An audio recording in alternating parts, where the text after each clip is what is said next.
Okay, so you want to own a golf course. You picture it the way every golf movie has ever sold it to you. Rolling green fairways, stretching out under a pink sunrise. A clubhouse with a wraparound porch where members nurse a drink and talk about the market.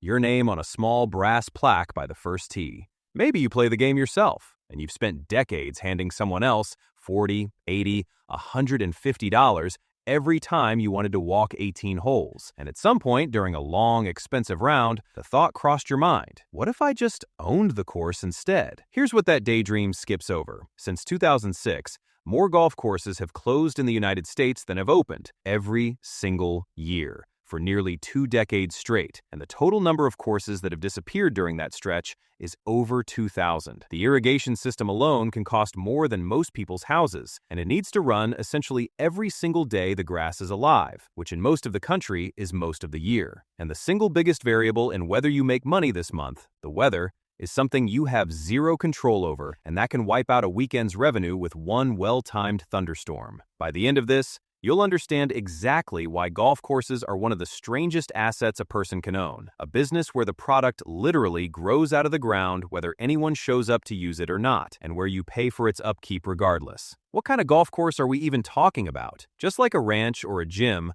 golf course is a phrase covering several very different businesses. A municipal course, owned and often subsidized by a city, exists partly as a public amenity and isn't always expected to turn a profit on its own. A daily fee or public course is a straightforward pay-to-play business, open to anyone with a credit card and a tee time. A semi-private course sits in between, selling memberships to a core group while still letting public players in to fill out the schedule. And a private country club is a completely different animal, an equity or membership-based social institution where golf is often only one piece of a broader clubhouse, dining, and social calendar. These distinctions matter enormously because the revenue model, the customer relationship, and even the psychology of ownership are different in each case. A municipal course answers to a city council and sometimes loses money on purpose because the public good is the point. A daily fee course lives and dies by how many strangers it can get to book a tee time in a 4-hour window. A private club, meanwhile, isn't really selling golf at all in the way you'd think. It's selling belonging, and the golf course is the very expensive stage that belonging happens on. This script focuses mostly on the daily fee and semi-private model, the version most people picture when they imagine owning a golf course, while pulling in the private club economics, where the contrast is instructive, because the contrast is where a lot of the real financial lessons live. The land, and why it's rarely just land. Before you build a single tee box, you need somewhere between 100 and 200 acres for a standard 18-hole course, and that acreage requirement alone eliminates most parcels most people would ever consider. You need land with the right drainage characteristics, enough elevation change to make the holes interesting without making them unplayable, minimal wetlands or streams that would trigger a mountain of environmental permitting, and enough additional space around the golf holes themselves for a clubhouse, a parking lot, and maintenance facilities. Finding a piece of land that checks every one of those boxes is genuinely difficult, and if you already have a specific piece of property in mind, you should expect to pay a real premium for it. Land acquisition alone can range from a few $100,000s for raw rural acreage to many millions of dollars depending on the region, and by some industry estimates, land can represent 40 to 50% of a golf course's entire development budget, which tells you something important right away. This is fundamentally a real estate business wearing a sports jersey. What it actually costs to build one. Total figures for building a new 18-hole golf course vary wildly depending on who you ask and where you're building.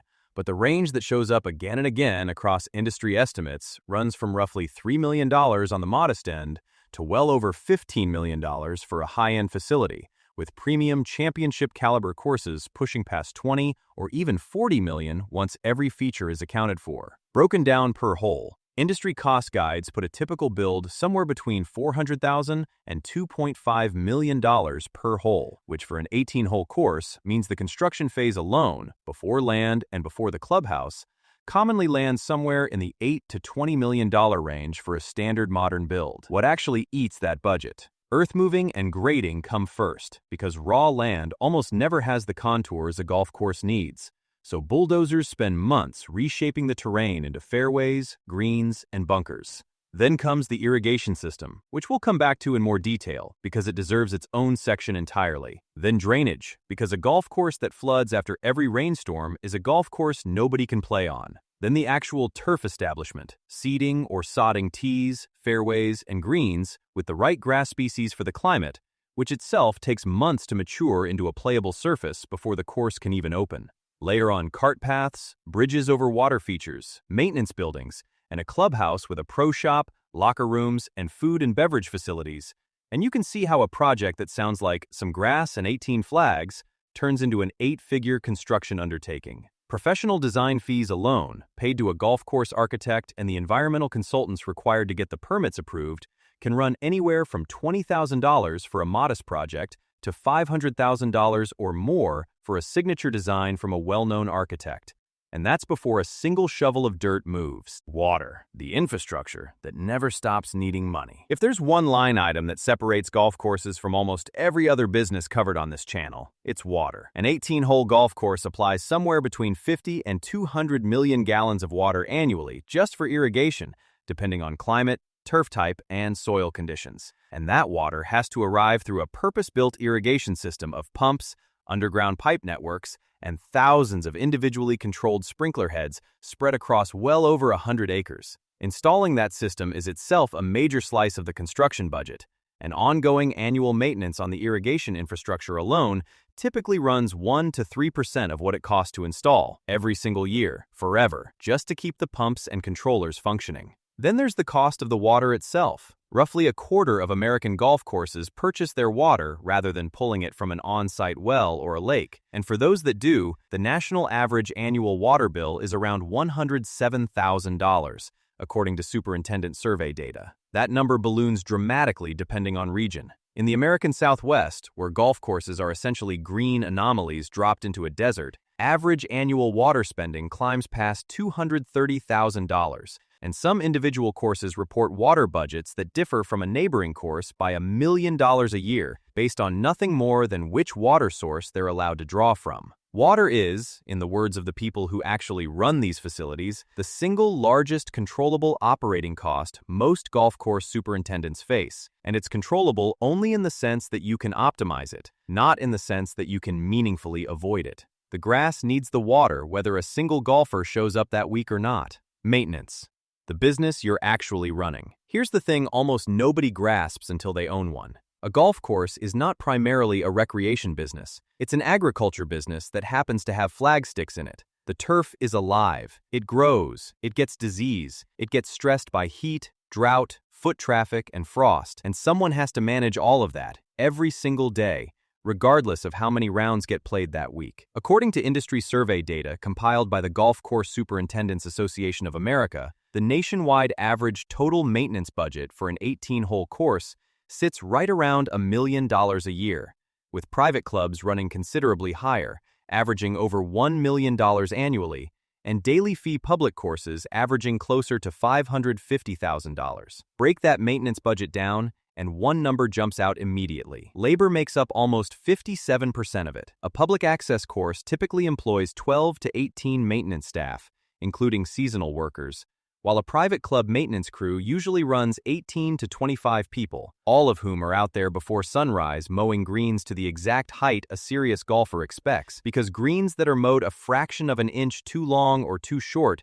get noticed immediately by anyone who plays regularly. Beyond labor, fertilizer typically eats another 5% of the budget, equipment leasing another 5%, equipment repair and maintenance another 4.5%, and fungicides, the chemicals required to keep turf disease from wiping out an entire green overnight, another 4%. And that's before the specialized mowing equipment itself, which is not cheap in the way a lawnmower is cheap. A single rough mower can run around $100,000, a fairway mower around $80,000, a triplex greens mower around $50,000, and even a basic walk-behind greens mower runs close to $20,000. And a full course needs multiples of most of these, all of which wear out, all of which need replacing on a rolling schedule that never actually ends. Building the clubhouse and everything around it. The golf holes themselves are only part of the physical plant. A functioning course needs a clubhouse with a pro shop for equipment and apparel sales, locker rooms, and typically some kind of food and beverage operation, whether that's a snack bar or a full restaurant. Private clubs tend to invest heavily here because for a country club member, the dining room and the bar are often used more than the course itself, and a shabby clubhouse can hurt membership retention just as much as a poorly maintained fairway.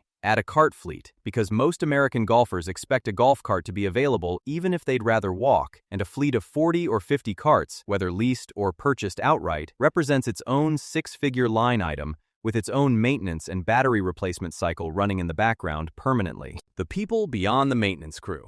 The maintenance staff covered above are only part of the payroll. A functioning golf operation also needs a general manager or head professional overseeing daily operations, a pro shop staff handling sales, tee sheet management and customer service, cart attendants keeping the fleet charged and staged, and, if the course runs any real food and beverage program, a kitchen and dining staff that functions essentially like a small restaurant operating on its own separate payroll, insurance, and health code compliance requirements. A private club adds another layer on top of all of that, typically employing a membership director whose entire job is recruiting and retaining the dues-paying base the whole operation depends on, because in a membership business, member churn is every bit as dangerous as it is in the gym business covered on this channel previously, just with far higher dollar amounts attached to every member who walks away. Then there's insurance and property tax, two costs that rarely make it into anyone's daydream about ownership, but that arrive as real invoices every single year, regardless of how the season went. Liability insurance on a golf course carries its own particular risk profile, covering everything from a golf cart accident to a stray ball injuring a passerby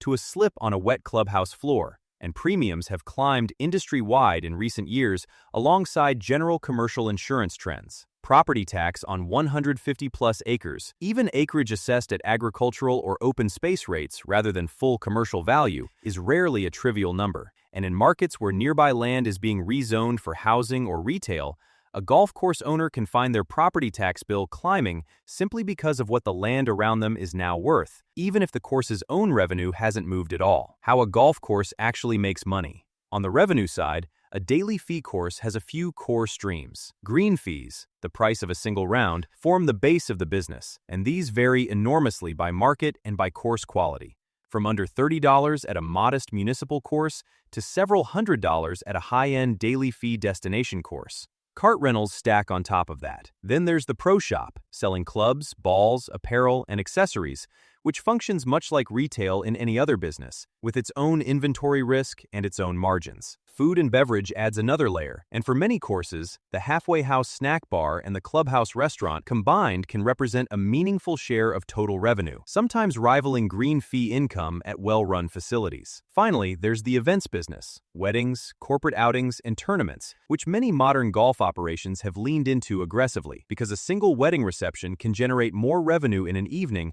than the golf side of the business generates from that same space in a week. Membership-based courses layer on a different structure entirely. A semi-private course might sell annual memberships in the range of $500 to $5,000, giving members discounted or unlimited access while still selling tee times to the public to fill out the schedule. A true private country club operates on something closer to a two-part toll. First, an initiation fee, a one-time payment simply for the right to join, and second, ongoing monthly or annual dues that keep membership active. Nationally, the average private club initiation fee has climbed to somewhere around $60,000, up from around $29,000 in 2019, a jump of more than 70% in just a few years, driven largely by a post-pandemic surge in demand that left many popular clubs with waiting lists for the first time in decades. At the very top end, clubs in high-demand markets charge initiation fees that would buy a house almost anywhere else in the country, with figures at some Florida and Arizona clubs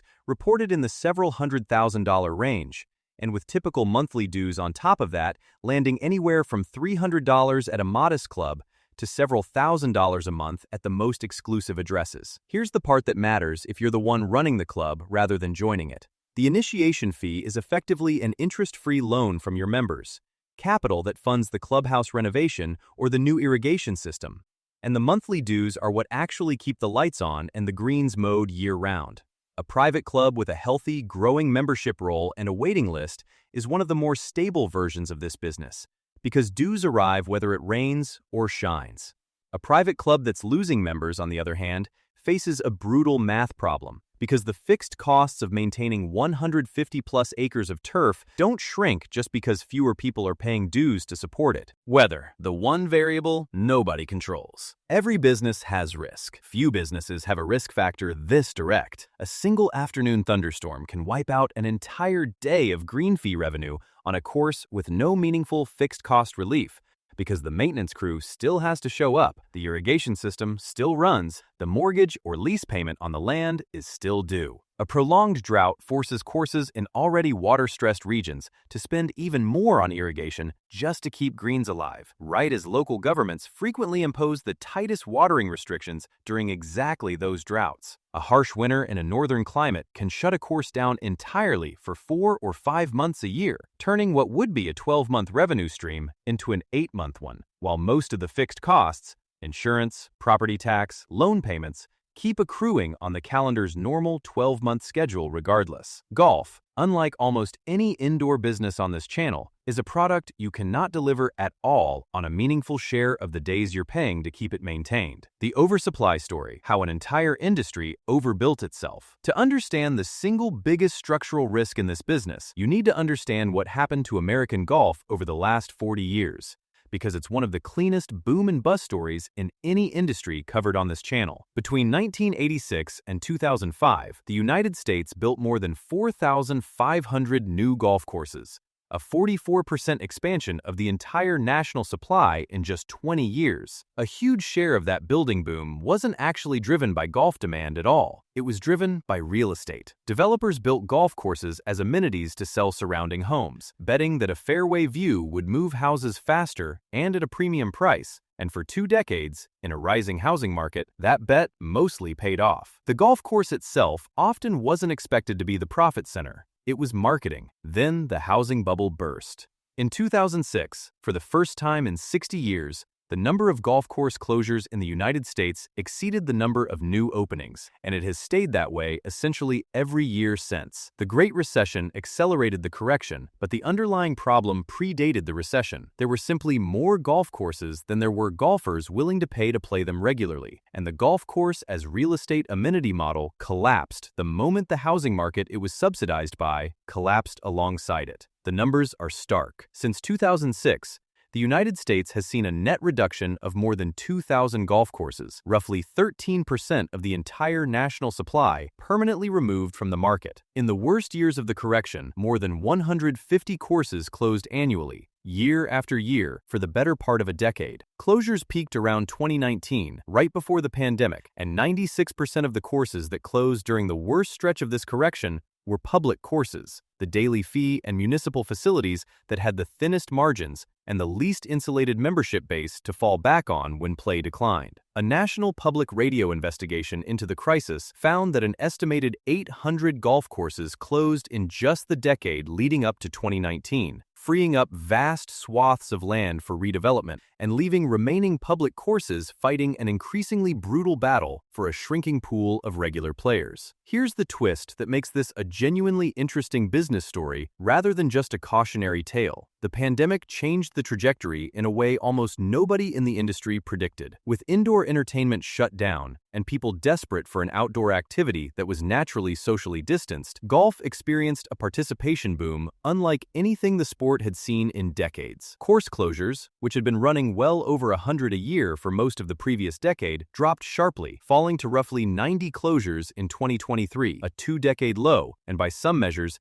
a 62% decline from the peak closure year of 2019. New course openings, while still modest in absolute numbers, hit their highest level since 2010. The National Golf Foundation, the industry's primary data source, now describes the correction as essentially over, a market that spent nearly 2 decades bleeding off excess supply, finally reaching something close to equilibrium between the number of courses and the number of people who actually want to play on them. The lesson generalizes well past golf, an asset that was built for reasons other than its own standalone profitability In this case, real estate marketing is dangerously exposed the moment the thing that was actually subsidizing it goes away. A golf course that only made sense as a loss-leading amenity for a housing development had no independent business model to fall back on when the houses stopped selling. The courses that survived the correction, and the ones being built today, tend to be the ones that were built to make money as golf courses in the first place, not the ones built to sell something else. Margins, a business that lives on thin, seasonal air. After construction, after maintenance, after the irrigation bill, after the weather takes its cut, what's actually left over for the owner? Golf course profitability varies enormously by category. A well-run daily fee course in a healthy market can post solid operating margins, particularly one that has built out food, beverage, and events revenue alongside green fees rather than relying on green fees alone. A private club, meanwhile, is often structured to run close to break-even by design, because a member-owned or member-focused club